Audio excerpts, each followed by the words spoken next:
একটার পর একটা রাজ্য জয় হচ্ছে। রোম সম্রাট তার পার্সিয়ান গোয়েন্দা বিভাগের প্রধান তাকে পাঠায় দিল, দেখো তো অবস্থা তো কাহিল মনে হয়, ক্রমেই যেভাবে রাষ্ট্র দখল হচ্ছে ইসলামের হাতে, কবে না জানি আমার রোমও চলে যায়, কবে না জানি আশেপাশের দেশগুলিও চলে যায়। দেখে আসো ওমরের সিংহাসনটা কেমন, সেনাবাহিনী কেমন, তার স্বাস্থ্য কেমন, লোকটা কেমন। দেখো গোয়েন্দা বিভাগের প্রধান গেলেন কারে দেখতে? ওমর রাদিয়াল্লাহু তাআলা। মদিনায় অনেকদিন হাঁটে আসছে না কিসে আসছে আল্লাহই জানে। তখনকার যে পদ্ধতি ছিল ওইভাবে আসছে, আইসা মদিনায় ঢুকে জিজ্ঞেস করছে আইনা মালিকুকুম, তোমাদের রাষ্ট্রপ্রধান, তোমাদের রাজা কই? সাহাবায়ে কেরাম জবাব দিলেন, আমাদের জন্য কোনো রাজা হয় না, বাল্লানা আমির, আমাদের জন্য একজন আমির হন। সে আমির হচ্ছেন ওমর ফারুক রাদিয়াল্লাহু তাআলা। গোয়েন্দা বিভাগের প্রধান বললেন, আমি তার সঙ্গে দেখা করতে চাই, তার সিংহাসন কই? ওনারা বললেন, ওনার কোন সিংহাসন নাই, আমাদের সাথে মসজিদে এক জায়গায় বসে, আলাদা কোন চেয়ারও নাই, বালিশও নাই, খাতাও নাই, এই এমনি আমাদের মাঝেই বসে। কোথায় তিনি? তারা জবাব দিলেন, কোথায় তো ঠিক করে বলতে পারবো না, তবে শুনেছি ওনার উট হারায় গেছে, উট তালাশ করতে গেছে। গোয়েন্দা বিভাগের প্রধান তো আকাশতে পড়ার কায়দা, কয় উট হারায় গেছে, তোমাদের তো চাকরি কারো থাকার কথা না, তোমরা তো উট হারায় গেছে আর উট তালাশ করতে গেছে। আমিরুল মুমিনিন, অর্ধেকটা পৃথিবী দখলকারী যিনি প্রেসিডেন্ট, সারা দুনিয়া কাঁপে, যার নাম শুনিয়া উট হারায় গেছে, তালাশ করতে গেছে, আশ্চর্য কথা। কয় আচ্ছা কোন দিকে গেছে? বললো যেদিকে। গোয়েন্দা বিভাগের লোকটি হাঁটতে লাগলো, কোথায় দেখা হয় আল্লাহই জানে। কিছু দূর হেঁটে যাওয়ার পর দেখেন একটা গাছের তলায় একটি লম্বা লোক শোয়া, উট একটা বাঁধা, গাছের তলায় শোয়া, চাদর নাই, বালিশ নেই, হাত মাথার তলে দিয়ে শুয়ে আছেন। সূর্য ঝরে যাওয়ার কারণে গাছের ছায়া সরে গিয়েছে, সূর্যের তাপে মাথার ঘাম, শরীরের ঘাম দিয়ে বালু ভিজতেছে। একজন পরিচয় করিয়ে দিলেন, ইনি আমিরুল মুমিনিন। গোয়েন্দা বিভাগের প্রধান, তার জবান থেকে বেরিয়ে গেল, ওমর, আমার দেশের প্রেসিডেন্ট দুর্ভেদ্য প্রাচীরের মধ্যে থাকেন, চতুর্দিকে দুর্ধর্ষ সেনাবাহিনী, আধুনিক অস্ত্রপাতি নিয়ে চতুর্দিকে দাঁড়িয়ে থাকে, ভেতরে দুগ্ধ ফেনুনি বিছানার উপরে আরাম করে থাকেন, শুয়ে থাকেন রাজাধিরাজ রোমের সম্রাট, চতুর্দিকে পাহারা, অস্ত্রপাতি, এত শান্তির বিছানা, তারপরেও তার ঘুম হয় না। জানলার কোন ফাঁক দিয়া গুলি আসা কলিজাটারে ফুটা বানায় দেয়। তুমি ওমর, প্রত্যেকটা পৃথিবী তোমার হাতের মুঠোয়, তোমার একটা বডিগার্ড নাই, তোমার বিছানা নাই, বালিশ নাই, নির্বিঘ্নে নিশ্চিন্তে উট বাজিয়ে রেখে তার পাশে শুয়ে আছো, কারণ তুমি জনগণের অধিকার আদায় করেছো, জনগণকে গণতন্ত্র দিয়েছো, জনগণের খাওয়ার পরাগ দিয়েছো, জনগণকে বিশ্বাস করেছো, ভালোবেসেছো, তাই তোমার নিরাপত্তার দায়িত্ব গোটা জাতি গ্রহণ করেছে। এটা হলো ইসলাম, এটা হলো ইসলাম, এটা হলো ইসলাম। আর যদি জনগণের উপরে খারাপ ব্যবহার করা হয়, যিনি খারাপ ব্যবহার করেন তিনি বুঝতে পারেন ক্ষমতা যখন থাকবে না তখন আমার আর উপায় নাই, সেজন্য সেনাবাহিনীর নিরাপত্তা ছাড়া চলার পথ নাই, তখন নিরাপত্তার দাবি ওঠে। কিন্তু আল্লাহর পথের পথিক যারা, তাদের এগুলির প্রয়োজন হয় না, সুবহানাল্লাহ। কারণ তারা জানে হায়াতের মালিক, মওতের মালিক কে? জোরে বলেন কে? আল্লাহ সুবহানাহু ওয়া তাআলা। বন্ধুগণ, কোরআনে কারীমে আল্লাহ পাক বলেন, ওয়া আলাল্লাহি কাসদুস সাবিলি ওয়া মিনহা জায়রুন ওয়া লাউ শাআ লাহাদাকুম আজমাইন। সোজা রাস্তা বলে দেওয়ার দায়িত্ব আমি আল্লাহর। আল্লাহ পাক সহজ ও সরল রাস্তা বলে দেওয়ার জন্য নবীদের পাঠালেন, নবীরা ক্ষমতা এলেন। আল্লাহর নবী ক্ষমতা এসে নিজের ক্ষমতার পরিধি, নিজের বাড়ি ঘরের সৌন্দর্য বাড়ান নাই, নিজের জায়গা জমিন বৃদ্ধি করেন নাই, একটা বিছানা পর্যন্ত ছিল না। হযরত ওমর বলেন, আমি নবীজির সঙ্গে দেখা করতে গেলাম। নবীজি ঘরের ভিতরে আরাম ফরমাচ্ছিলেন, বিছানার উপরে শোয়া নবীজি। আমাকে দেখে তিনি উঠে বসলেন। আমি দেখলাম নবীজি দড়ি দিয়ে বোনানো খাটিয়ার উপরে শোয়া ছিলেন, চাদর নাই, তোশক নাই। নবীজি যখন উঠে বসলেন, আমি তাকিয়ে দেখলাম নবীজির পিঠ মোবারকের উপরে দড়ির দাগগুলি কেটে আছে। আমি বললাম, ইয়া রাসূলুল্লাহ, এই পৃথিবী কাফের বেঈমানেরা কত শান্তি করলো, কত আরাম করলো, আর আপনার একটা বিছানা নাই, তোশক নাই। আপনি আমাকে অনুমতি দেন, একটা বিছানা বানায় দিই, একটা তোশক বানায় দিই। নবীজি বললেন, ওমর শোনো, এই পৃথিবীতে শান্তি করার জন্য আমি আসি নাই। আমি যদি বলি ওহদ পাহাড়টাকে যদি নির্দেশ করি, ওহদ পাহাড় আমার জন্য সোনায় পরিণত হয়ে যাবে। আমি পৃথিবীতে মানবতার মুক্তির জন্য এসেছি। খাবার নাই, খাবার সকলের ঘরে খাবার পৌঁছেছে, নবীজির ঘরে খাবার নেই। হযরত আয়েশা রাদিয়াল্লাহু তাআলা আনহা বলেছেন, মাসের পর মাস, দিনের পর দিন নয়, মাসের পর মাস চলে গেছে, নবীজির ঘরে চুলায় আগুন জ্বলে নাই। একটু খেজুর, একটু পানি, এগুলি খেয়ে কোন রকম আমরা জীবিকা নির্বাহ করেছি। একবার এক ইহুদি মসজিদে নববীর ভিতরে পেশাব করে দিয়েছিল।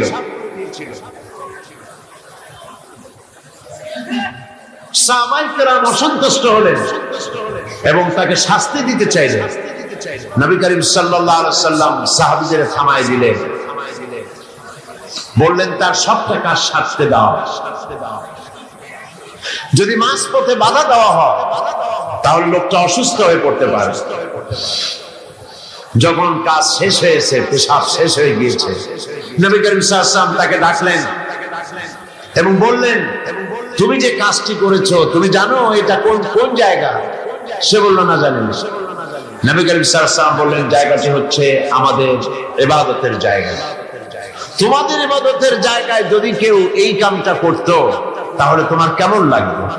খবরদার ভবিষ্যতে কখনো তুমি এই মসজিদের ভিতরে, উপাসনালয়ের মধ্যে, ইবাদতের জায়গার মধ্যে এই কামটা করবা না।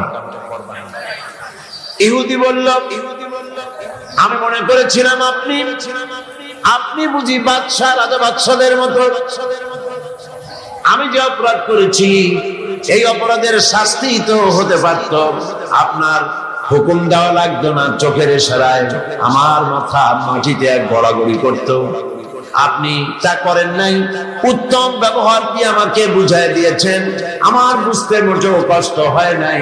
আপনি আল্লাহ পাকের নবী, আমি আর কাফির ইহুদি রইলাম না, আমিও মুসলমান হয়ে গেলাম। লা ইলাহা ইল্লাল্লাহু মুহাম্মাদুর রাসূলুল্লাহ। নবী করিম সাল্লাল্লাহু আলাইহি ওয়াসাল্লাম সাহাবীদের দিকে তাকায় বললেন, ইন্নাকুম বুইসতুম মুয়াসসিরিন, তোমাদেরকে আল্লাহ পাক সহজ করার জন্য পাঠিয়েছেন, কঠিন করার জন্য পাঠান নাই। মানুষকে সহজ করো, বিষয়টি সহজ করে বুঝাও, মানুষকে ভালোবাসা। দিন নাসিহা, দিন হলো কল্যাণ কামনা করা, ভালোবাসা। নবী করিম সাল্লাল্লাহু আলাইহি ওয়াসাল্লামকে আল্লাহ পাক পাঠালেন, দায়িত্ব দিলেন, তাকে দিন বোঝাবা, তাওহীদ বোঝাবা, মানুষকে আখিরাত বুঝাবা, রিসালাত বুঝাবা, এই দুনিয়াকে কিভাবে পরিচালনা করবে সেই কথাগুলি বুঝাবার জন্য নবী করিম সাল্লাল্লাহু আলাইহি ওয়াসাল্লাম মানুষকে বলেছেন, মানুষকে বুঝাইছেন। আল্লাহর নবী, তার কাছে দলিল ছিল কোরআন। কোরআন দিয়ে তিনি মানুষকে বুঝাইছেন, এক আল্লাহর গোলামি করো, যিনি আকাশ সৃষ্টি করেছেন, জমিন সৃষ্টি করেছেন, তোমাদেরকেও সৃষ্টি করেছেন, তিনি ছাড়া কোনো ইলাহ নাই। ইলাহা ইল্লাল্লাহু মুহাম্মাদুর রাসূলুল্লাহ। কোন ইলাহ নাই, কোন আইন দাতা নাই, বিধান দাতা নাই, আল্লাহ ছাড়া। এক আল্লাহর গোলামি করো, খেতে দেওয়ার মালিক তিনি, পড়তে দেওয়ার মালিক তিনি, হায়াতের মালিক তিনি, মওতের মালিক তিনি। বলুন হায়াতের মালিক কে? সবাই বলেন মওতের মালিক কে? খেতে দেওয়ার মালিক কে? কষ্ট থেকে মুক্তি দেওয়ার মালিক কে? বিপদ থেকে বাঁচাবার মালিক কে? হাসাবার মালিক কে? কাঁদাবার মালিক কে? ফাআলুল লিমা ইউরিদ, যা খুশি তাই তিনি করতে পারেন। এই জিনিসগুলি যারা মুসলমান তাদের বোঝা উচিত। মুসলমানেরা না বুঝেই আল্লাহ পাকের সঙ্গে শিরক করে, আল্লাহ পাকের সঙ্গে অংশীদার স্থাপন করে। ছেলে নাই, বিয়ে করেছে, 10-12 বছর বয়স হয়েছে, বিয়ে হয়ে গেছে, ছেলে নাই, মেয়ে নাই, খাজা বাবাদের কাছে যায়, মাজারের কাছে যায়, মানত ছানত করে, সেখানে নিজের ছেলে কামনা করে, চাকরিতে প্রমোশন কামনা করে, স্বাস্থ্য ভালো হওয়ার জন্য বলে, ক্ষমতায় যাওয়ার জন্য বলে। এই কথাগুলি এইভাবে বলা আল্লাহ ছাড়া অন্যের কাছে, এটাই হচ্ছে শিরক। এই শিরক থেকে মুক্ত করার জন্য নবী করিম সাল্লাল্লাহু আলাইহি ওয়াসাল্লাম মানুষকে বুঝাইছেন। আমরা কি সেই শিরক মুক্ত হতে পেরেছি? আমরা মুক্ত হতে পারিনি। আমাদের ভিতর বহু মুসলমান আছে যারা নামাজ পড়েন, রোজা রাখেন, কপালে দাগ পড়ে গেছে, তারপরেও সওয়াবের নিয়ত করে শিরক করেন। বলেন নাউযুবিল্লাহি মিন যালিক। বিশ্বাস করুন, কবরের কাছে গিয়ে, মাজারের কাছে গিয়ে কিয়ামত পর্যন্ত কানলেও কবরে যিনি শুয়ে আছেন তিনি আপনাকে কিচ্ছু দিতে পারবেন না। এই কথা কি মনে থাকবে? বলেন আপনারা, এই কথা কি মনে থাকবে? আল্লাহ মনে রাখার তৌফিক দিন। আল্লাহ পাক সহ্য করেন না, শিরককে বরদাস্ত করেন না। বহুবার আমি একথা এখানে আলোচনা করেছি, ওলামা হাজারাত একথা আলোচনা করেছেন। কোথায়? চট্টগ্রাম থেকে, খুলনা থেকে, যশোর থেকে বাস ভাড়া করে শাহজালাল রহমতুল্লাহ আলাইহির মাজার, শাহপরান রহমতুল্লাহ আলাইহির মাজারের সেই সিন্নি দেওয়া, টাকা দেওয়া, পয়সা দেওয়া, মান্নত করা, সেজদা দেওয়া হারাম। আমার এখান থেকে যাচ্ছে চট্টগ্রাম, সেখান থেকে আসতেছে এখানে, এখান থেকে যাচ্ছে আজমিরে, সেখান থেকে যাচ্ছে বাগদাদে। নাউযুবিল্লাহি মিন যালিক। কোথায় যাও? আল্লাহ সব, আল্লাহ পাক দেখছেন। আল্লাহকে সেজদা দাও। যদি কোন অসুবিধা হয়, ফাইদা ফারাগতা ফানসাব ওয়া ইলা রাব্বিকা ফারহাব। আল্লাহ পাক বলেছেন, তুমি যখন অসহায় পড়বে, তুমি যদি অসহায়ত্ব ভেদ করো, ফিল করো, যখন তুমি খালি হাত হয়ে যাবে, দাঁড়িয়ে যাও আর তোমার প্রভুর, তোমার রবকে বিনয়ের সঙ্গে ডাকো, তাকে সেজদা দাও। বিপদ হয়েছে, মসজিদে চলে যান। শুনতেছেন আপনারা? বিপদ হয়েছে, মসজিদে চলে যান, কাজায় হাজার 2 রাকাত নামাজ পড়েন, আল্লাহকে সেজদা দেন, চোখের পানি ফেলেন। 50,000 বছর শাহজালালের মাজারে গিয়া, চান্দা দিয়া, পয়সা দিয়া, গজাল নাসরে মুড়ি খাওয়া জানা হবে, এক সেজদায় আল্লাহ তাই করে দিলেন। শাহজালাল রহমতুল্লাহ আলাইহি আল্লাহর ওলি, আল্লাহর মাহবুব বান্দা। তিনি মাখলুক আর আল্লাহ হচ্ছেন খালিক। আল্লাহ কি? খালিক। আল্লাহর ওলি, আল্লাহর মাহবুব বান্দা, তার মাকামে তিনি আছেন। আপনি জিয়ারতে যাবেন, সূরা ফাতিহা পড়ুন, সূরা ইখলাস পড়েন। সিন্নি দেওয়ার দরকার নেই, দোয়া করে আসেন। কিছু পাবেন না, দিতে যাবেন।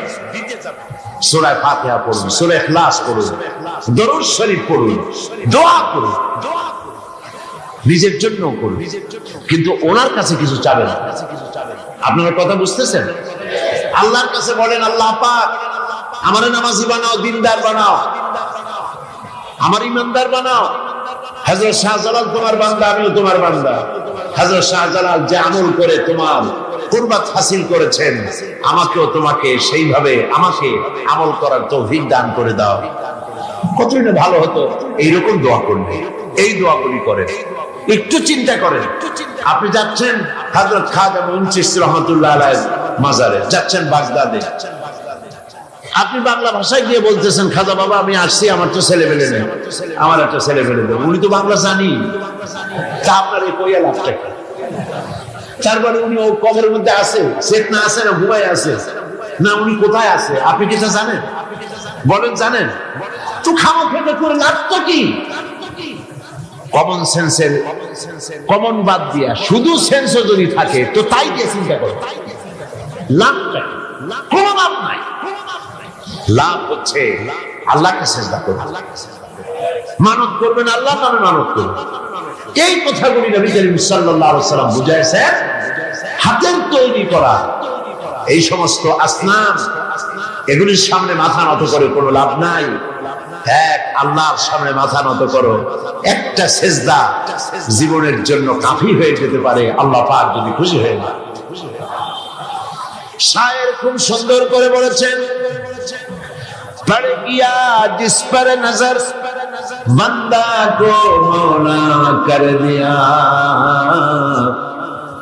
পড় গিয়া জিস পর নজর বান্দা কো মৌলা কর দিয়া, आ गया जिस नाम में जोश कतरा को दरिया कर दिया। আল্লাহ রাব্বুল আলামিনের রহমতের নজর যদি কোন গোলামের উপরে পড়ে, গোলাম কৃতদাস সেফ, কোন গোলামের প্রতি যদি আল্লাহর রহমতের নজর পড়ে যায়, গোলাম বাদশা হয়ে যায়। কি চিন্তা করেন, কি চিন্তা করছেন? গোলামের প্রতি দৃষ্টি পড়লে গোলাম বাদশা হয়। এক ফোঁটা পানির উপরে রহমতের নজর পড়লে পানি ফোঁটা প্রশান্ত মহাসাগর হয়ে যায়।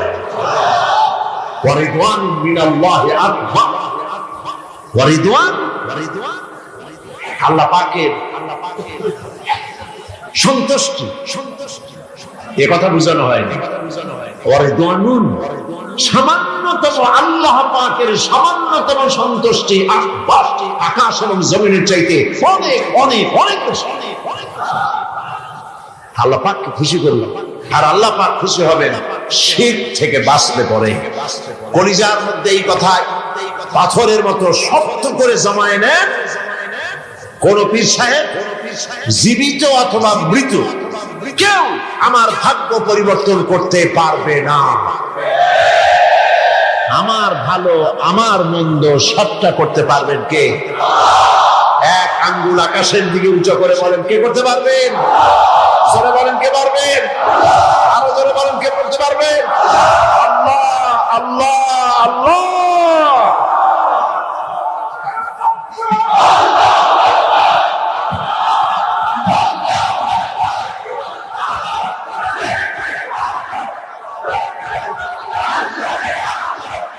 প্রিয় ভাই সব, আমরা বহুত করেছি, আপনারা বহুত শুনেছেন, কিন্তু কিসমত ভালো হবে না যতক্ষণ পর্যন্ত শিরক থেকে আমরা বাঁচতে না পারবো। নবী আল্লাহ নবীরা পেগম্বরেরা আম্বিয়া আলাইহিস সালামের সর্বপ্রথম দাওয়াত এটাই ছিল, আল্লাহর সাথে কাউকে শরীক স্থাপন করা যাবে না। সমস্ত ক্ষমতার মালিক আল্লাহ সুবহানাহু ওয়া তাআলা, যা প্রয়োজন আল্লাহকে বলে। আল্লাহর কাছে যেতে চান? আমি জবাব চাচ্ছি, আল্লাহর কাছে যেতে চান? সবাই চান? আল্লাহ পাক বলছেন, আমার কাছে যদি আসতে চাও ওয়াসজুদ ওয়াক্তারিব। সুবহানাল্লাহ, ওয়াসজুদ ওয়াক্তারিব, সিজদা দাও আর আমার কাছে এসে যাও। সুবহানাল্লাহ, সিজদা দিলেই কাছে আসবা, সিজদা ছাড়া কাছে আসা যাবে না। যত সিজদা দিবে ততই কাছে চলে আসবে। এই জন্য নবীজির কাছে প্রশ্ন করা হয়েছে, বান্দা আল্লাহর নিকটবর্তী হয় কখন? নবীজি বলেছেন, বান্দা যখন সিজদা দেয়, বান্দা একদম আল্লাহ রাব্বুল আলামিনের কাছে চলে যায়।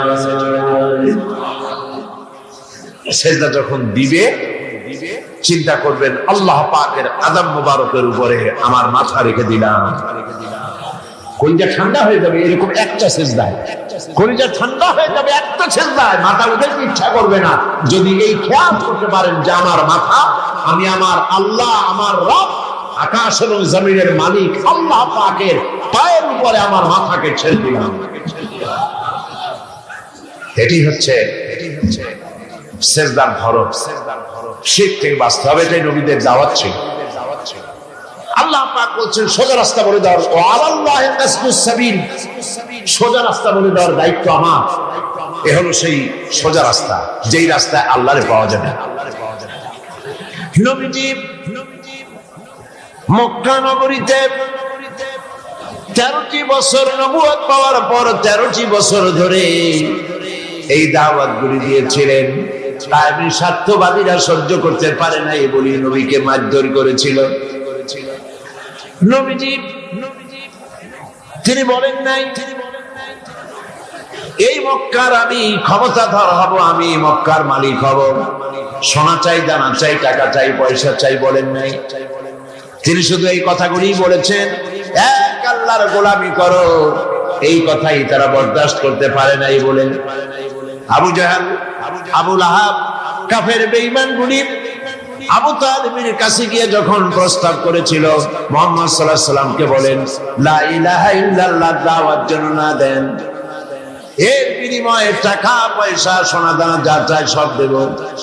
হুজুরের কাছে প্রস্তাব এলো, নবী করিম সাল্লাল্লাহু আলাইহি সাল্লাম বলেন চাচাজি ওরা যেটা দিতে পারি সেটা তো স্বাভাবিক, যেটা দিতে পারবে না তাও যদি দিতে পারে, যেমন আকাশের সূর্যটা ধরে এনে ওরা যদি আমার ডান হাতে তুলে দেয়, আকাশের পূর্ণিমার চাঁদ ধরে এনে যদি আমার বাম হাতে তুলে দেয়, এর বিনিময়ে এক মুহূর্তের জন্য তাওহীদের দাওয়াত বন্ধ করে দেব না।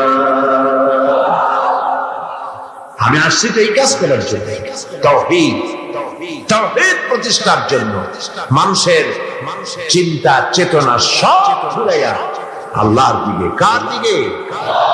আগুনের দিকে নয়, মূর্তির দিকে নয়, কোন মানুষ কোন ব্যক্তির দিকে নয়, চেহারা ঘুরাইয়া ডাইরেক্ট আল্লাহর দিকে করার জন্যই আল্লাহ পাক নবীদেরকে প্রেরণ করেছিলেন।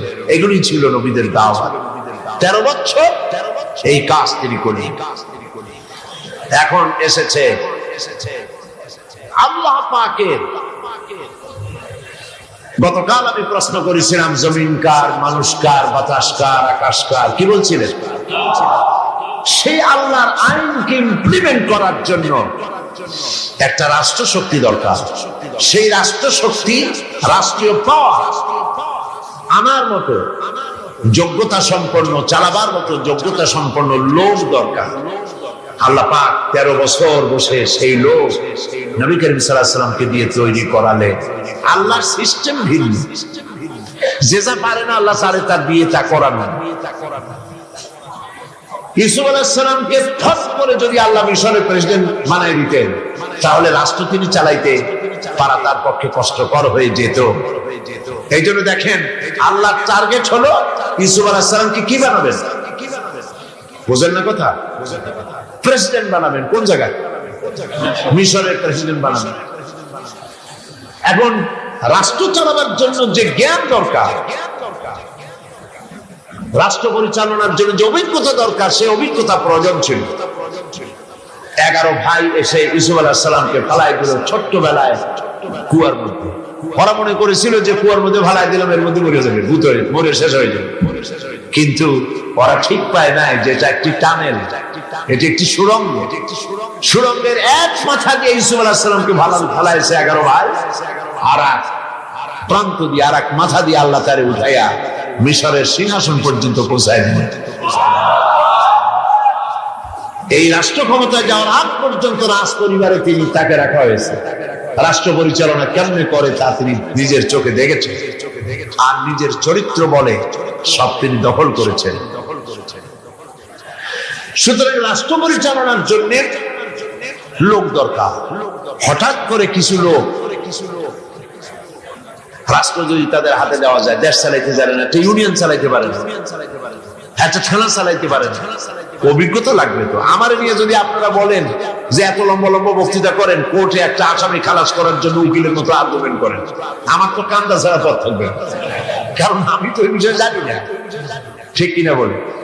একজন ডাক্তারকে তাকে যদি বলা হয় যে হাফিজি মাদ্রাসা গিয়া আপনি একটু হাফিজি পড়ান, কোরআন শরীফ পড়ান, উনি হাফিজ যদি না হন, পারবেন? সেটা পারবেন।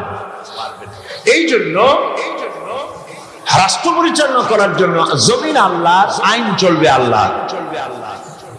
সেই আইনকে কার্যকরী করার জন্য এক শ্রেণীর লোক প্রয়োজন, আল্লাহর আইন বোঝে, এবং জীবনের বিনিময় আল্লাহর আইনকে প্রতিষ্ঠিত করার জন্য বদ্ধপরিকর এমন একটি বাহিনী তৈরি করতে নবী করিম সাল্লাল্লাহু আলাইহি ওয়াসাল্লামের সময় লাগলো কত বছর? 13 বছর। 13 বছর ধরে এই লোকগুলিকে তৈরি করে তিনি প্রস্তুতি নিয়েছেন। তিনি জানেন না সামনে কি হবে, পরিকল্পনা তো করছেন আরেকজন, পরিকল্পনা হচ্ছে আরেক জায়গায়। কে করতেছেন পরিকল্পনা? আল্লাহ সুবহানাহু ওয়া তাআলা। নবীজি ঘুমিয়ে আছেন, গভীর রাত্রে হযরত জিবরিল আমিন এসে বলছেন, আল্লাহর নবী, আল্লাহ পাক ওয়ার্ডার করেছেন আজকের রাতেই মদিনায় হিজরত করবেন। আপনার ঘরের চতুর্দিকে কাফির বেঈমানেরা দাঁড়ানো, সকাল হওয়ার সঙ্গে সঙ্গে তারা আপনাকে মেরে ফেলবে। নবীজি ঘুমের থেকে জেগে হযরত আলীকে ডেকে বললেন, আলী আমার বিছানায় ঘুমায় থাকো, আল্লাহর হুকুম হয়েছে আমি মদিনায় চললাম, আমার কম্বলটা মুড়ে দিয়া তুমি ঘুমায় যাও। হযরত আলী বলেন, ইয়া রাসূলুল্লাহ, আপনার বিছানায় আপনার চাদর মুড়ি দিয়া ঘুমিয়ে থাকবো।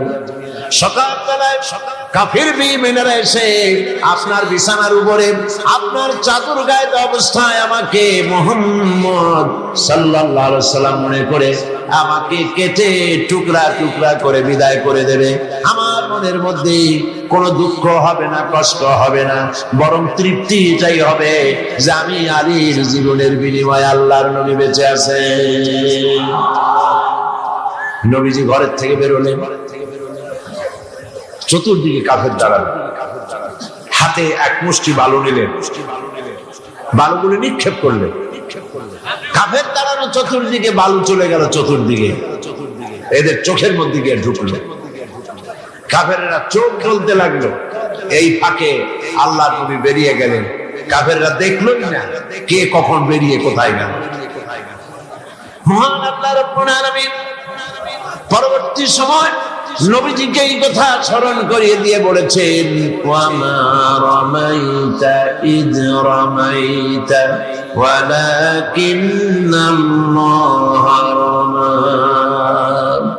আপনি নিক্ষেপ করেন নাই, যখন আপনি নিক্ষেপ করেছিলেন আপনি শুধু বালুগুলো ছেড়ে দিয়েছিলেন, আর ওই বালুগুলো ঘরের চতুর্দিকে কাফেরদের চোখে পৌঁছাবার দায়িত্ব নিয়েছিল আল্লাহর কুদরত।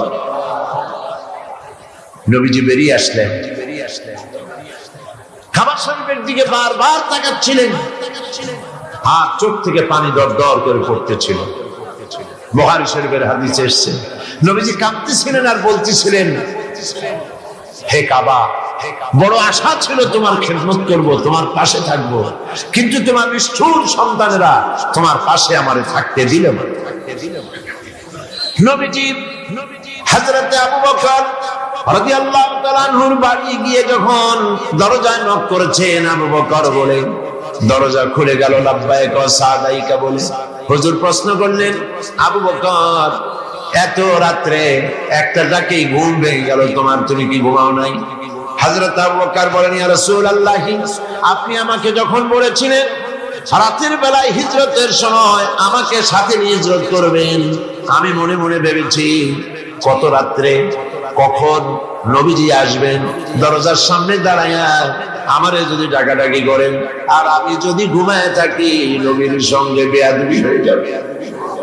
আমি এই কথা মনে করে বিছানার উপরে আরাম করে না ঘুমায়া আপনার গলার আওয়াজ শোনার জন্য এই দরজার সঙ্গে পিঠ লাগাইয়া দাঁড়াইয়া দাঁড়াইয়া ঘুমাচ্ছিলাম।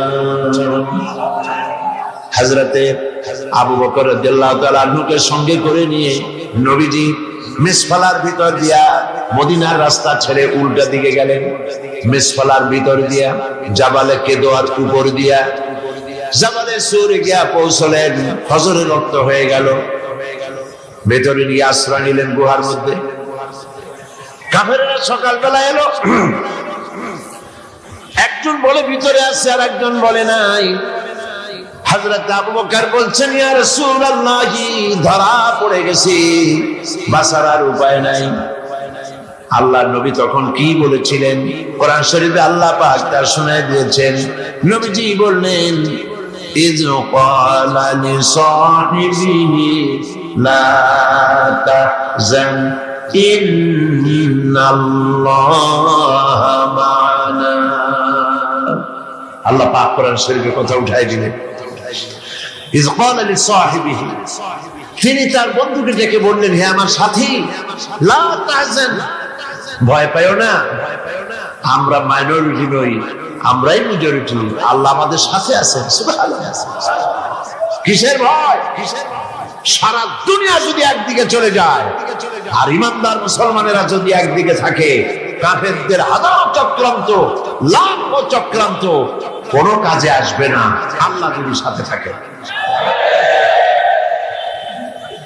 নবী করিম সাল্লাল্লাহু আলাইহি ওয়াসাল্লাম এই ময়দান থেকে মদিনা মুনাওয়ারার দিকে চললেন আর কাফেরেরা ঘোষণা দিল মুহাম্মদ সাল্লাল্লাহু আলাইহি ওয়াসাল্লামকে কেউ যদি জীবিত অথবা মৃত অবস্থায় ধরে দিতে পারে 100 লাল উট তাকে পুরস্কার দেওয়া হবে সরাকা 100 লাল উট পাওয়ার লোভে বলল এই কাম আমিই পারবো খুঁজতে খুঁজতে মুহাম্মদ সাল্লাল্লাহু আলাইহি ওয়াসাল্লামকে মরুভূমির মধ্যে সে পেয়ে গেল যেই না ধরতে যাবে কাছাকাছি গেছে সরাকার ঘোড়ার পা মাটির মধ্যে দেবে গিয়েছে নবী করিম সাল্লাল্লাহু আলাইহি ওয়াসাল্লাম পিছনের দিকে তাকালেন সরাকা বলল আমি মাপ চাই হুজুর বললেন মাপ করলাম ফিরে যা ঘোড়ার পা উপরে উঠে আসলো যখনই উপরে উঠে আসছে সরাকা চিন্তা করলো 100 লাল উট আবার পিছনে ছুটেছে ধরার জন্য আবার কাছাকাছি যখন গেছে চারোটা ঠ্যাং ধুয়ে গেছে মাটির মধ্যে বলছে মুহাম্মদ সাল্লাল্লাহু আলাইহি ওয়াসাল্লাম মাপ চাই ভুল করেছি মাফ করে দাও হুজুর ফিরে তাকিয়ে বললেন দিলা করে ফিরে যা আবার ঘোড়া উপরে উঠে আসলো ফিরবে আবার চিন্তা করলো 100 লাল কি খারাপ মানুষ চিন্তা করলো আবার পেছনে গেছে এইবার কাছাকাছি গিয়ে ধরবো অবস্থা যখন হয়েছে ঘোড়ার 4টা ঠ্যাং ওর নিজের পা ঘোড়ার পেট আস্তে আস্তে মাটির মধ্যে গাড়া শুরু হয়ে গেছে বলছে মুহাম্মদ সাল্লাল্লাহু আলাইহি ওয়াসাল্লাম ক্ষমা চাই আমারে মাফ করে দেন নবীজি বললেন মাফ করে দিলাম উপরে যখন উঠে আসছে ঘোড়ার পা শুদ্ধ হুজুর তাকিয়ে বললেন সরাকা এখনো কি তোর বিশ্বাস হয় না যে আমি আল্লাহর নবী সুবহানাল্লাহ সরাকা বলছে আমি আপনাকে ছেড়ে দিলাম ধরবো না তবে এই যে ধরলাম সেজন্য কিছু দেবেন না কি চিন্তা করে আর নবী কত বড় রহমতের নবী সুবহানাল্লাহ নবীজি রাগ করলেন না এরকমের ক্ষমতা যদি আমাদের থাকতো হাতে আমরা কইতাম তোর 14 গোষ্ঠী মাটির নিচে যাক রহমতের নবী রাগ করলেন না সে কয় যে কিছু দেবেন না ধরলাম না যে সেজন্য কিছু দেবেন না রাসূল সাল্লাল্লাহু আলাইহি ওয়াসাল্লাম রাগ করলেন না বললেন হ্যাঁ দেব কি দেবে তিনি বললেন পারস্য সম্রাটের মুকুট দেব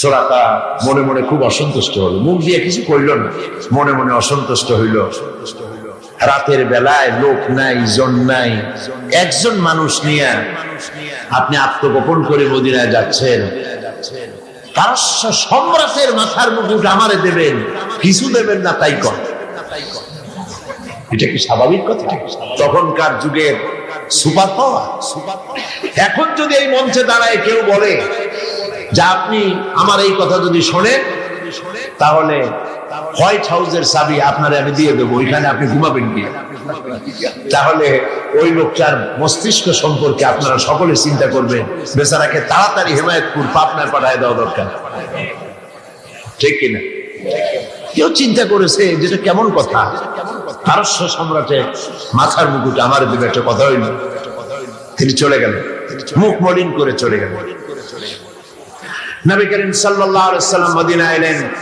ইসলামের রাষ্ট্র প্রতিষ্ঠা করলেন ইন্তেকাল করলেন আবু বকর রাদিয়াল্লাহু তাআলা ক্ষমতা এলেন ইন্তেকাল করলেন সরাকা বুড়া হয়ে গেছে চুল দাড়ি পাকিয়া সব সাদা হয়ে গেছে। এবার ক্ষমতায় হযরতে আমিরুল মুমিনিন খলিফাতুল মুসলিমিন ওমর ইবনুল খাত্তাব রাদিয়াল্লাহু তাআলা পারস্যের সঙ্গে যুদ্ধ হলো। এই যুদ্ধে পারস্য মুসলমানদের হাতে দখল হয়ে গেল। গনিমতের মাল এলো, সোনা দানা হীরা জহরাত অস্ত্রপাতি সব গনিমতের মাল এসে খলিফার সামনে হাজির। খলিফা বসে তাকিয়ে দেখছেন সম্পদের ভিতরে যত গনিমতের মাল এসেছে তার মধ্যে হীরা মণিমুক্তা খচিত পারস্য সম্রাটের মাথার মুকুট ওমরের পায়ের কাছে এসে হাজির। হযরত ওমর রাদিয়াল্লাহু তাআলা আনহু বললেন, কে আছো? চলে যাও, সুরাকাকে ডেকে নিয়ে এসো। সুরাকাকে ডাকা হলো। হযরত আমিরুল মুমিনিন ওমর রাদিয়াল্লাহু তাআলা আনহু সুরাকাকে ডাকতেই বললেন, সুরাকা বুড়া মানুষ, কোমর সোজা করে হাঁটতে পারে না, চুল পেকেছে, দাড়ি পেকেছে।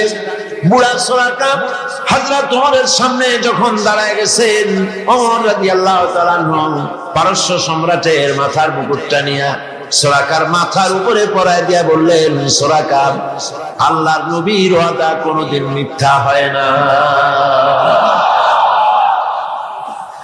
কোরআনে কারীমের মধ্যে আল্লাহ পাক এই পৃথিবীর বুকে যারা আরামে টাটকা সুখগুলি আরামগুলি যারা বর্জন করে আল্লাহ রাব্বুল আলামিনকে বিশ্বাস করে যারা জীবন পরিচালনা করেছে, আল্লাহ পাক তাদের জন্য জান্নাত রেখেছেন এবং তাদের জন্য বলছেন, সাবিকু ইলা মাগফিরাতিন মির রাব্বিকুম ওয়া জান্নাতিন আরদুহা কাআরদিস সামাই ওয়াল আরদ উইদ্দাত লিল্লাযীনা আমানু বিল্লাহি ওয়া রাসূলিহি।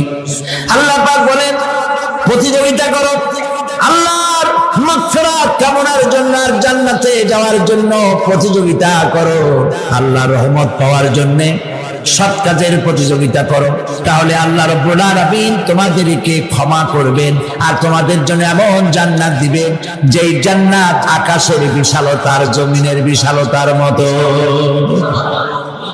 এই বিরাট জান্নাত তোমাদেরকে দিবেন। এই জান্নাত চিরস্থায়ী সুখ এবং শান্তি জায়গা হবে। মাসালুল জান্নাতিল্লাতী উইদাল মুত্তাকুন ফিহা আনহারুম মিন মাইন গায়রি আসিনিন ওয়া আনহারুম মিন লাবানিন লাম ইয়াতাগায়্যার তা'আমুহু। আল্লাহ পাক বলছেন, জান্নাত আল্লাহ পাক ওয়াদা করেছেন মুত্তাকিদের জন্য। আল্লাহ পাক জান্নাত দিবেন, যে জান্নাতের ভিতরে রয়েছে মধুর প্রস্রবণ, রয়েছে দুধের প্রস্রবণ, রয়েছে সেখানে স্বচ্ছ পানীয় পানির প্রস্রবণ রয়েছে। এই সুন্দর জান্নাত ঝর্ণা ধারা আল্লাহ পাক সৃষ্টি করেছেন, বাগ বাগিচা দিয়ে ভরে রেখেছেন জান্নাত। সেই জান্নাতে জান্নাত হবে এয়ার কন্ডিশন, রোদ্রের তাপ হবে না সেখানে, রোদ্রের খরতাপ হবে না সেখানে, ঠান্ডার প্রচন্ডতা থাকবে না। কিরকম হবে জায়গাটা? আল্লাহ পাক বলছেন, মুত্তাকিনা আলাল আরাইকি লা ইয়ারাউনা ফিহা শামসান ওয়ালা জামহারিরা ওয়া দানিয়াতান আলাইহিম যিলালুহা ওয়া দুল্লিলাত কুতুফুহা তাদলীলা। আল্লাহ পাক এমন জান্নাত রেখেছেন, সেই আল্লাহ পাক সেই জান্নাতের ভিতরে জান্নাতীরা ঠেস লাগায়া মুখোমুখি অবস্থায় তারা সেখানে বসবে, আর জান্নাতীদের মনের মধ্যে কোনো দুঃখ থাকবে না, পেরেশানি থাকবে না। পৃথিবীতে মানুষের দুঃখ থাকে, পেরেশানি থাকে, সেখানে কোনো দুঃখ আর পেরেশানি থাকবে না। সেই জায়গাটা হবে শীতাতপ নিয়ন্ত্রিত, না শীত না গরম, চির বসন্ত বিরাজ করবে। জান্নাতীরা সেখানে থাকবে। এই সুন্দর জান্নাত আল্লাহ পাক রেখেছেন মুত্তাকিদের জন্য। সুবহানাল্লাহ। কাফেরদের জন্য জান্নাত হয়েছে, জাহান্নাম হবে চিরকাল, খালিদিনা ফিহা আবাদান, চিরকাল কাফেরেরা জাহান্নামে থাকবে। সর্বশেষ যে ব্যক্তি জাহান্নাম থেকে মুক্তি লাভ করবে তাকে আল্লাহ পাক বলবেন, ফেরেশতাদেরকে বলবেন, আমার ফেরেশতারা আমার এই বান্দাকে জান্নাত এবং জাহান্নামের মাঝখানে রেখে দাও। জান্নাত এবং জাহান্নামের মাঝখানে লোকটি যখন থাকার জায়গা পাবে সে জান্নাতের দিকে তাকায়া দেখবে আর কাঁদতে থাকবে। আল্লাহ পাক জিজ্ঞেস করবেন, বান্দারে যুগের পর যুগ ধরে জাহান্নামে কেঁদেছো, আমি রব্বুল আলামিন জাহান্নাম মাফ করে দিয়া জান্নাত জাহান্নামের মাঝখানে রেখে দিয়েছি, আযাব থেকে তো বেঁচে গেছো, এখন কাঁদো কেন? লোকটি বলবে, রব্বুল আলামিন কাঁদি এই কারণে, জাহান্নাম থেকে মাফ করেছো, তোমার শুকরিয়া আদায় করি। জান্নাত তো আমার কপালে নাই, কিসমতে নাই, কিন্তু জান্নাত আমি এখান থেকে দেখতে পাচ্ছি। জান্নাতের সুঘ্রাণ আমার নাকে আসতেছে, কপালে নাই যাওয়ার। আমি কাঁদি এই জন্য, তুমি যদি মেহেরবানি করে আমাকে জান্নাতের দরজার কাছে একটু দাঁড় করায় দিতা, প্রাণ ভরে তোমার জান্নাতের দৃশ্যটা একটু দেখতাম। আল্লাহ পাক তার আরজি পূরণ করবে, বলবেন যাও, ফেরেশতাদের বলবেন এর জান্নাতের দরজার কাছে দাঁড় করায় দাও। জান্নাতের দরজার কাছে দাঁড়িয়ে লোকটি আবার কান্না শুরু করবে। আল্লাহ পাক প্রশ্ন করবেন, আবার কান্দ কেন? লোকটি বলবে, রব্বুল আলামিন কান্দি এই কারণে, জান্নাতের এই দরজায় দাঁড়ায়া জান্নাতের অফুরন্ত নেয়ামত কিছুই ভালো করে দেখা যায় না, শুধু অল্প জায়গা দেখি। যদি তুমি আমারে দয়া করে জান্নাতের মাঝখানে দাঁড় করায় দিতা, চতুর্দিকে তাকায়া তাকায়া দেখা কলিজারে ঠান্ডা বানাইতাম। তবে আমি অবাক করি, জান্নাতের কোন নাজ নেয়ামত, কোন ফল আমি খাবো না, ধরবো না, ছুঁইব না, একটুখানি মেহেরবানি করে মাঝখানে দাঁড় করাইয়া দাও, জানলারে ঠান্ডা করে।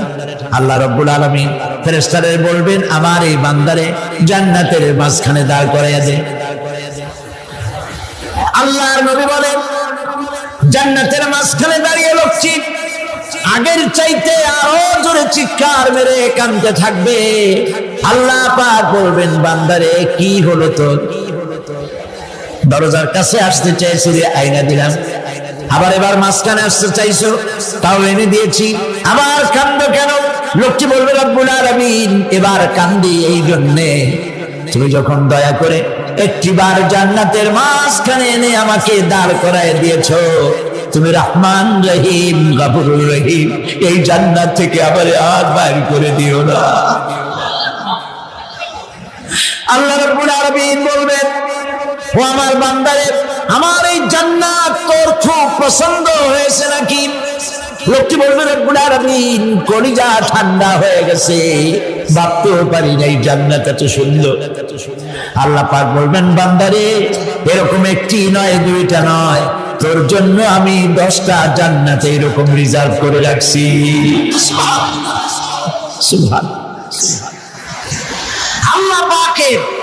আল্লাহ পাককে ভয় করে পৃথিবীর সমস্ত পাপ থেকে যারা নিজেকে রক্ষা করবে, আল্লাহ তাদের জন্য এই জান্নাত রেখে দিয়েছেন। সুবহানাল্লাহ। সেই জান্নাতের রিসিপশন আপনারা আন্দাজ করতে পারবেন না, রিসিপশন কারে কয়? কি এর প্রধানমন্ত্রী আর প্রেসিডেন্ট, 4-5টা পুলিশ আর আর্মি এসে একটা থট করে সেলুট মারলো, বাস শেষ হয়ে গেল, এরকম না। জান্নাতীদেরকে রিসিপশন দেওয়া হবে। জান্নাতীরা যখন আল্লাহর হুকুমে জান্নাতের দিকে যেতে লাগবে, আর যখন জান্নাতের কাছে চলে যাবে, আল্লাহ রাব্বুল আলামিন শোনায় দিচ্ছেন, হাত্তা ইদা জাউহা ফুতিহাত আবওয়াবুহা ওয়া ক্বালা লাহুম খাযানাতুহা সালামুন আলাইকুম তিবতুম ফাদখুলুহা খালিদিন। সুবহানাল্লাহ। জান্নাতীরা যখন জান্নাতে প্রবেশ করার দরজার মুখোমুখি হবে, দ্বার রক্ষীগণ তখন বলবে, সালামুন আলাইকুম, আল্লাহর শান্তি তোমাদের উপরে বর্ষিত হোক। সুবহানাল্লাহ। দুনিয়ার টাটকা সুখগুলি 2 পা দিয়ে ছেলে দিয়েছো, টাটকা সুখগুলি গ্রহণ করো নাই, হারাম খাও নাই, আল্লাহ দ্বীন কায়েমের জন্য রক্ত দিয়েছো, জীবন দিয়েছো, কষ্ট করেছো, আল্লাহকে ভয় করেছো, আমাদের সালাম গ্রহণ করো, জান্নাতের মধ্যে ঢুকে যাও চিরকালের জন্য। সুবহানাল্লাহ। আর বাইরে হওয়া লাগবে না, চিরকাল এই জান্নাতের মধ্যে তোমরা বসবাস করতে পারবে। আল্লাহ রাব্বুল আলামিনের ফেরেশতারা বলে দিলেন। জান্নাতের মধ্যে আল্লাহ পাক হুরদের সঙ্গে জান্নাতীদের বিয়ের ব্যবস্থা করে দিবেন। কোরআনে কারীমে আল্লাহ পাক বলেন, মুত্তাকিইনা আলা সুরুরিন মাসফুফাতিন ওয়া যাওয়াজনাহুম বিহুরিন ঈন। সামনাসামনি ভাবে সাজানো সারি সারি আসন সমূহের উপর তারা ঠেস লাগায় বসে থাকবে, আর আল্লাহ রাব্বুল আলামিন হুরদের সাথে জান্নাতীদের বিয়ের ব্যবস্থা করে দিবেন। যেসব হুরের সঙ্গে বিয়ে হবে তাদের আল্লাহ পাক বিবরণ দিচ্ছেন কি রকম হবে তারা। লাম ইয়াতমিসহুন্না ইনসুন ওয়ালা জান। এর পূর্বে জিন এবং ইনসান এদেরকে কেউ স্পর্শ করে না। কিরকম তারা? কাআন্নাহুন্নাল ইয়াকুতু ওয়াল মারজান। যেমন ঝিনুকের ভিতরে মণিমুক্তা থাকে, এইভাবে আল্লাহ পাক তাদেরকে পবিত্র করে রেখে দিয়েছেন। আমার প্রিয় ভাইরা, আল্লাহ রাব্বুল আলামিন কোরআনে কারীমের ভিতরে বলেছেন, ফাবিআইয়ি আলা'i রাব্বিকুমা তুকাযযিবান। জান্নাত দান করে আল্লাহ পাক এবার জান্নাতীদেরকে সম্বোধন করে বলবেন, ইয়া ইবাদি লা খাউফুন আলাইকুমুল ইয়াওমা ওয়ালা আনতুম তাহজানুন। হে আমার বান্দারা, লা খাউফুন আলাইকুমুল ইয়াওম, আজ আর কোনো ভয় নাই। সুবহানাল্লাহ, সুবহানাল্লাহ। আজ আর কোনো ভয় নাই, কোনো চিন্তাও নাই, আরামে এই জান্নাতের মধ্যে বসবাস করো। এরপরে আল্লাহ পাক জিজ্ঞেস করবেন, ও আমার জান্নাতীরা, আমি যেসব ওয়াদা করছিলাম আমার ওয়াদা মোতাবেক সমস্ত নিয়ামত পেয়েছো? তারা বলবে হ্যাঁ পেয়েছি, সব নিয়ামত আপনার ওয়াদা মোতাবেক সব পেয়েছি। আল্লাহ রাব্বুল আলামিন বলবেন, সব পাও নাই, ওয়ালাদাইনা মাজিদ, আমার কাছে আরো বেশি আছে। সুবহানাল্লাহ, আমার কাছে আরো বেশি আছে। জান্নাতীরা বুঝবে না সে আরো বেশিটা কি, এর থেকে আর বেশি কি।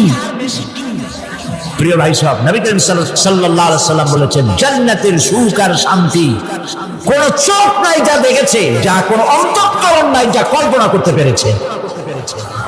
এই জান্নাত মুত্তাকিদের জন্য আল্লাহ রাখছেন। সুবহানাল্লাহ। জান্নাতীরা ভাবতেও পারবে না সেই নিয়ামতগুলি কি। প্রিয় ভাই সব, সেই মুহূর্তে আল্লাহর নবী মুহাম্মদুর রাসূলুল্লাহ সাল্লাল্লাহু আলাইহি ওয়াসাল্লাম বলবেন, রব্বুল আলামিন, আমার উম্মতেরা জান্নাতীরা বুঝতে পারে নাই আপনার কাছে কি নিয়ামত আরো বেশি আছে। আমার এই উম্মতেরা জান্নাতীরা আপনার ওয়াদা মোতাবেক সব পেয়েছে, কিন্তু একটি জিনিস এখনো তাদের কিসমতে হয় নাই। সেই জিনিসটা হলো, যারা তার রবকে না দেখে শুধু কোরআন আর হাদিসের কথা শুনে আরবের ঘুম হারাম করে তাহাজ্জুদের নামাজ আদায় করেছিল, চোখের পানি ফেলেছিল, যারা জান্নাত দেখে নাই, জাহান্নাম দেখে নাই, আপনাকে ভয় করে যারা জীবন পরিচালনা করেছিল, যারা আপনাকে দেখে নাই, না দেখে শুধু কোরআন হাদিস বিশ্বাস করে যারা অকাতরে নিজেদের জীবন বিলায় দিয়েছিল, এই জান্নাতীরা এখন পর্যন্ত তার রবকে দেখতে পারে নাই। আল্লাহ রাব্বুল আলামিন তার সামনে থেকে ৭০,০০০ পর্দা সরে যাবে। আল্লাহ পাক বান্দাদের আরজি পুরা করার জন্য জান্নাতীদের সামনে তিনি জালোয়া ফরজ হবে। কোরআন শরীফের ভিতরে আল্লাহ পাক বলেন, জান্নাতীরা তারা আল্লাহর দিকে, জান্নাতীরা তার রবের দিকে তাকিয়ে থাকবে, আর রব তার বান্দাদের দিকে তাকায়া থাকবে। প্রাণ ভরে জান্নাতীরা রবকে দেখবে, সুবহানাল্লাহ, আল্লাহ পাককে দেখবে। প্রাণ খুলে আজ দোয়া করি রব্বুল আলামিন, জান্নাতের যেই পরিবেশে যেই জায়গায় তুমি দয়া করে তোমার গোলামদেরকে তুমি নিজে দর্শন দিবে, দেখা দিবে। মনিব গো, ও আমাদের রব, আজ এই বিশাল জনসমুদ্র নিয়ে তোমার দরবারে আবেগ ভরা কণ্ঠে বলি, যে অনুষ্ঠানটি তুমি এমন মুবারক অনুষ্ঠান করবে যেখানে তুমি জান্নাতীদেরকে দেখা দিবে, ওই জান্নাতের কোনো একটি, ওই অনুষ্ঠানের কোনো একটি কোনায় কানায় আমাদেরকেও দাঁড় করাইয়া দেখান তো।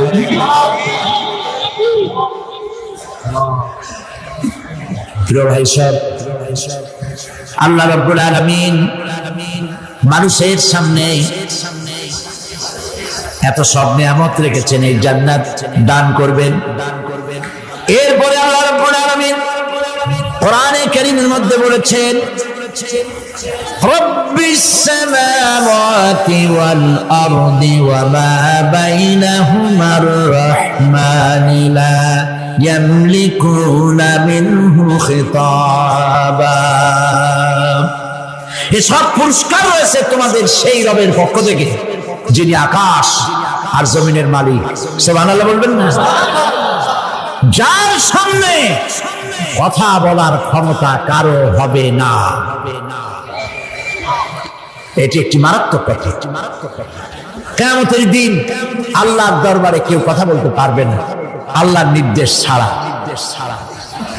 একটি আকীদা পরিষ্কার করে নিয়ে জান্নাত পাবে, সে আকীদাটা এভাবে পরিষ্কার করুন, কোন পীর সাহেব, কোন খাজা বাবা, কোন মাওলানা, কোন মুহাদ্দিস, কোন বুজুর্গ আপনাকে সুপারিশ করতে পারবে না যদি না আল্লাহ পাক তাকে কথা বলার তৌফিক না দেন। মনে থাকবে এটা? আয়াতুল কুরসির ভিতরে আমরা পড়ি, মান যাল্লাযী ইয়াশফাউ ইনদাহু ইল্লা বিইذনিহি। আল্লাহ পাক বলেছেন কিয়ামতের দিন আল্লাহর দরবারে কার সাহস আছে কথা বলতে পারে? মান যাল্লাযী ইয়াশফাউ ইনদাহু ইল্লা বিইذনিহি। আল্লাহর ওয়াদা ছাড়া, হুকুম ছাড়া আল্লাহর সামনে কথা বলার সেদিন কেউ থাকবে না। সুবহানাল্লাহ, কেউ কথা বলতে পারবে না।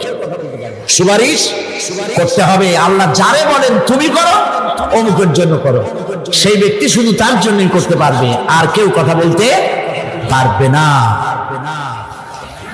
সেই কঠিন হাসরের ময়দান, যেদিন শুধুমাত্র আল্লাহ পাক কথা বলবেন, আর যারে বলতে বলবেন সেই কেবলমাত্র বলতে পারবে। সুপারিশ এটি আল্লাহ পাক কিয়ামতে পারমিশন দিলে বলা যাবে। হযরত ইব্রাহিম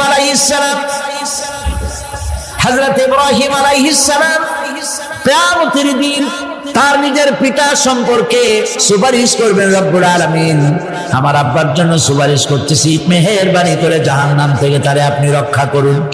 আল্লাহ রব্বুল আলামিন বলবেন, ইব্রাহিম তোমার সুপারিশ মঞ্জুর হবে না। প্রিয় ভাই সব, একটু মাথা খাটান, চিন্তা করেন।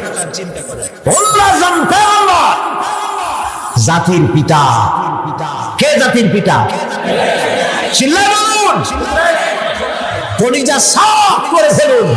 মুসলমানদের জাতির পিতা হাবিজ আমি কেউ হতে পারে না।